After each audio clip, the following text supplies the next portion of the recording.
something that I love, the worst plot armor moments of all time. According to Google, plot armor is defined as the phenomena in fiction whereby the main character is allowed to survive dangerous situations because they are needed for the plot to continue. It's common to hear I think this is great writing. people referring to characters having plot armor when they are able to succeed in certain scenarios that should almost guarantee a failure. So in today's video, I want to talk about some of the more infamous cases Like of plot armor every anime. I can find in fiction, with each case ranging from minor offense to completely asinine. But first, I think we need to understand what can actually Like O.J. Simpson. should be considered plot armor. After all, a singular definition can only do so much. Plot armor can extend to a lot of different situations, whether it be a character winning a fight they should have lost or escaping certain death. Shoot, some people see power-ups as a form of plot armor, but something that gets misconstrued is the fact that characters will need at least a little bit of plot armor to keep the story going. We are all aware that at least half of these series' goals is to stop a villain. Man, I can't think an anime without plot armor. Everyone, at the end of the run. So they it's have only it. natural to have characters push past improbable circumstances or just not take as much damage as they should. It not only creates tension, but also keeps characters available for more plot lines later on. And besides, I think we can all imagine how a series without plot armor would look like. Yes, I'm looking at you. And in my no, this one doesn't have plot armor at all. opinion, the problem isn't necessarily just characters conveniently winning impossible fights or getting power-ups. The problem lies more so in the reasoning behind said conveniences. You can easily justify power-ups if it makes sense and is consistent with the story. Naruto has been seen losing control over the Nine Tails when emotions are running high, so we should not be shocked when he gets stronger when those conditions are satisfied. The problem with plot armor arises when a character has something go their way with no explanation. With no explanation, we just have to take what we're seeing for face value, and what we're seeing is straight BS. This is when people gotta craft Let's some see if I remember random those. theories to try to make sense of why their favorite characters survive certain doom. But you know what's even worse than no explanation? A bad explanation. People love using the reasoning that a series Yes, I prefer the bad explanations, to be honest. I think the contrary. I love bad explanations, like, has irrefutable logic. They'll be like, yeah, he died, but he didn't. And that's it. I love it. bro, they explained why Batman survived that fall. It's because of his suit. Which, okay. Yeah, when that Ben 10 fall from the universe as a cannonball when he protected Grandpa Max makes sense and if Gwen. the fall was from a window or something. However, how strong can this suit be to allow him to survive a fall from space, hitting the ground at terminal velocity and standing up like he only stubbed a toe? This is egregious plot armor. Another example of a BS explanation is when Tanjiro just pulled thunder breathing out of his butt. We're running at full sprint for who knows how long, and then all of a sudden your leg gives out. Once I seen this, I was already looking at this scene kind of funny. Then he remembers a random conversation with Zenitsu about thunder breathing. Okay, this is more okay than falling for do murder. it like that? Terrible plot armor. Okay, you caught me. I just wanted to hate on Demon Slayer, but I won't lie. I know this whole thing makes sense because all other breathings are derived from sun breathing. So naturally, someone who has sun breathing can also do the other breathing techniques fairly easily. The explanation checks out, but this is one of those cases where I just have to accept that a lot of the theatrics were done for entertainment. And plus, I don't even need to bring up a moment like this if I wanted to talk about plot armor and Tanjiro. This demon should have murked Tanjiro multiple times during this battle. Better breathing shouldn't be helping injuries from attacks like this.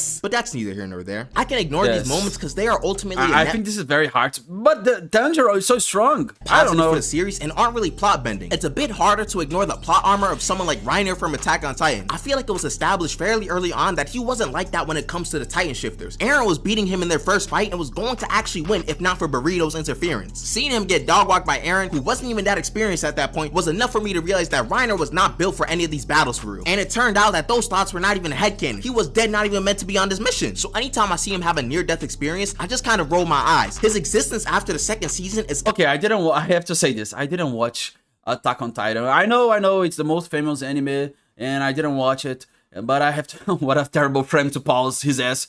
But I have to say this. I don't know these characters, so I don't know how fucking awesome this is. But I think this. I don't think this character is great character. I don't know. Titan shifter, but seriously, some of these things he's surviving surely bring up at least some questions. Realistically, when Levi caught Reiner and stabbed him twice, he should have been cooked. And we'll ignore the fact that Levi. Yes, I know this character, Levi. I don't know his name. I think this character is the strongest character. Enough time to stab him like, twice. He's the edgiest, I don't know. But not slice off his head for some reason. We'll ignore that. Not like it would have mattered anyways. One of the places Levi hit was the neck, and Reiner didn't even struggle to transform. Oh my God. This is when we learned I think this is uncomfortable. that he transferred his brain's consciousness to the rest of his body to transform. Wait, the guy's with the same face with the sword inside his neck.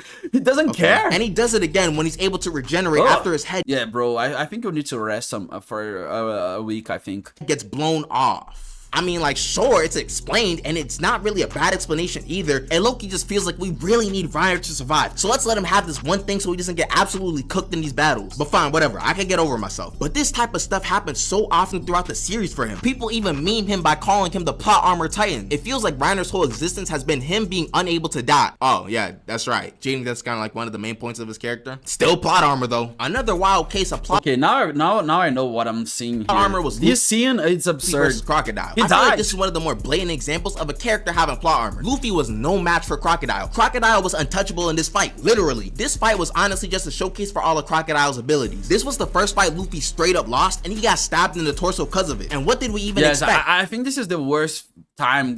I think I don't remember Luffy being more hurt than this. He fought Crocodile in a freaking desert. This man Luffy was battered, bloodied, and abandoned in a ditch. There was no debating it. Luffy was dead to rights here. But then at Death's doorstep, Robin comes to save him because of plot. Okay, what do you want me to say? We can say that Robin was curious because of his initial D, but at this point in the story, Robin was not a Straw Hat. She had no reason to help Luffy for real. So this just happened to make sure Luffy stayed alive for the rest of the story. Yeah, but Luffy is like a god almost. I don't think. I think that one slide. I think it's worse when Zoro got all the damage because it's the main from Luffy's pain. Character. That this was isn't even weird. the worst piece of plot armor in Alabasta, and I think we all know it was the baddest the scene of Zoro. Who I'm referring to. It's our avian friend Pell. During the final battle of the arc, there was a bomb that was threatening to destroy a large chunk of Alabarna. This is the plot armor of Alabasta. Pell grabbed this bomb, carried it into the sky, and sacrificed himself to get the bomb away from everyone. It's very noble. He tanked a Nagasaki, and nothing happened to him.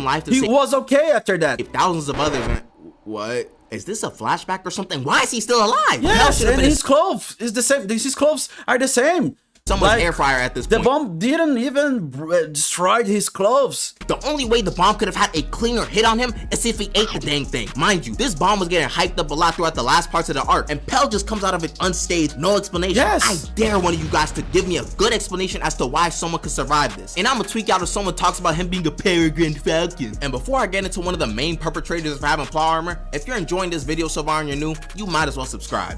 Anyways, let's talk about our favorite hero, Batman. And I've already touched upon him in this video. Not my favorite hero, man. Cause let's keep it a buck. This whole video could be about my favorite hero is Ben 10. He's the greatest. Batman and his plot armor. He's the main one guilty of it. First, let's get this out the way. Almost every single fight between him and Superman is already riddled with plot armor for Batman. It makes sense why it happens, but it's still BS. I like their fight in Justice League War because it goes how we expect it to go. Superman is just dog walking him at all points. Nothing Batman has works on him, and any attack he throws at him gets shrugged off. Granted, this is their first encounter in this universe, so Batman doesn't have the dreaded two-word phrase we don't speak of. Nevertheless, any fight between Batman and Superman should go something like this. Batman cannot keep up with super speed as a human. You can't even use the argument of Superman not wanting to hurt Batman because he wasn't even trying to murk him. Yeah, it's like a human fighting against an ant. Like, you can't lose. It's not in this fight. He was trying to get or against a rabbit. I don't know. Info out of him the entire time. I can beat the shit out of a rabbit.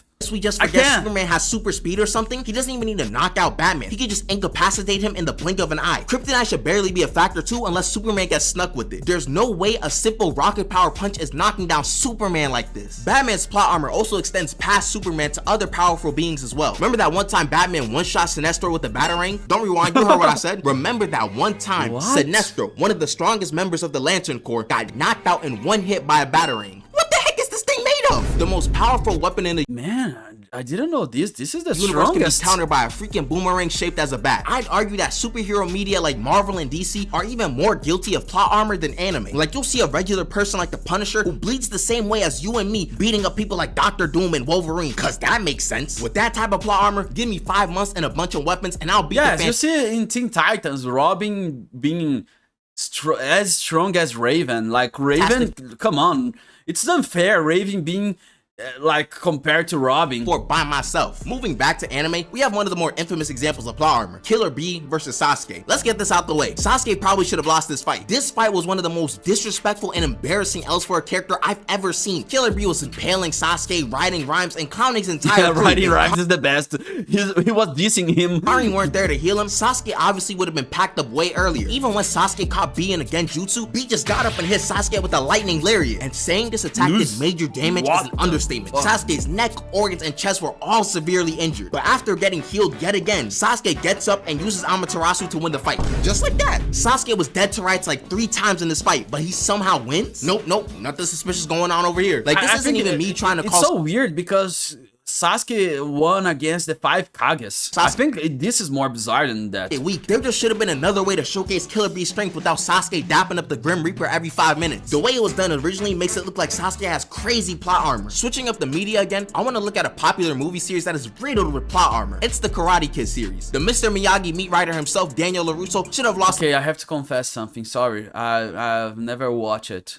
I don't know. 2 of these finals in these movies. For context, yes. Johnny was the champion for I'm the a past poser. 2 I didn't watch one of the most famous movies. years. Then Daniel comes in with a couple weeks of karate experience and wins with the injured leg. Fine, whatever, who cares? It's plot armor for a happy ending. It's something we can all expect at this point. However, that's not the worst case in the series. In the final movie of the trilogy, Daniel was flat out losing the entire time in the finals, and this was the plan, to make sure Daniel knows pain. However, it only took 1 moment for Daniel to focus, and he scores a point on the guy who was thrashing him the entire fight. I know he was scared before, so it was affecting him in the fight, but I refuse to accept that being the only thing that changed. Matt was beating him consistently throughout the movie, and it wasn't really close either. But 10 seconds of kata and the speech from Mr. Miyagi changed that? Either Matt Barnes is dumb as— Yes, when a wise Japanese talk to you, you become stronger. I think that's in every situation in your life. Like, every situation you're in, if a Japanese or a Chinese guy talks to you and he's old, man, after that, you got it. Everything you can do. Bricks or Daniel Like, Russo you is have no problem anymore. that much better at karate than him. So yeah, Matt Barnes is just dumb as bricks. And contrary to popular belief, plot armor also exists in real life. Let me paint the scenario for you. Imagine in the One Piece universe, pirate crews were able to trade crew I members. think Trump got the plot armor because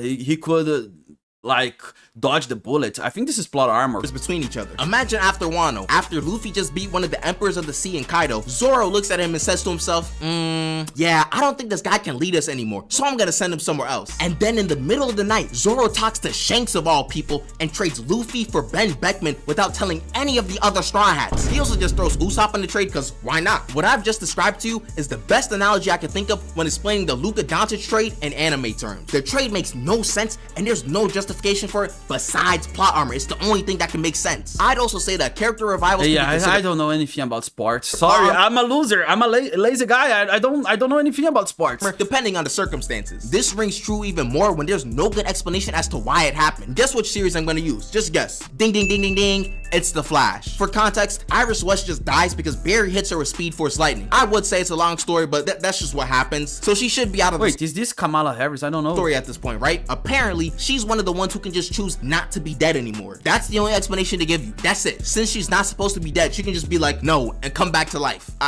Okay, this last portion of the video is a bit personal to me, and I'm honestly wondering if this even counts as plot armor. I'm not gonna directly spoil the series I'm talking about, but if you find yourself reading into clues too often, skip to this time of the video. Actually, you know what? Yes, I wanna see spoilers. Get me spoilers. I love it. No, Barbara's revival at the end of the manga was rushed to the point it felt like plot armor was on the hero's side, and I knew this would happen. When we got confirmation the manga was ending in 5 chapters, I said that it's probably gonna get rushed, which basically anyone could see coming. Yet when Nobara I don't know if I wanna see spoilers. I think I'm gonna end the video right now. I don't wanna see spoilers. Sorry, I don't wanna see spoilers because I didn't watch JJK. I don't wanna get spoilers. Sorry.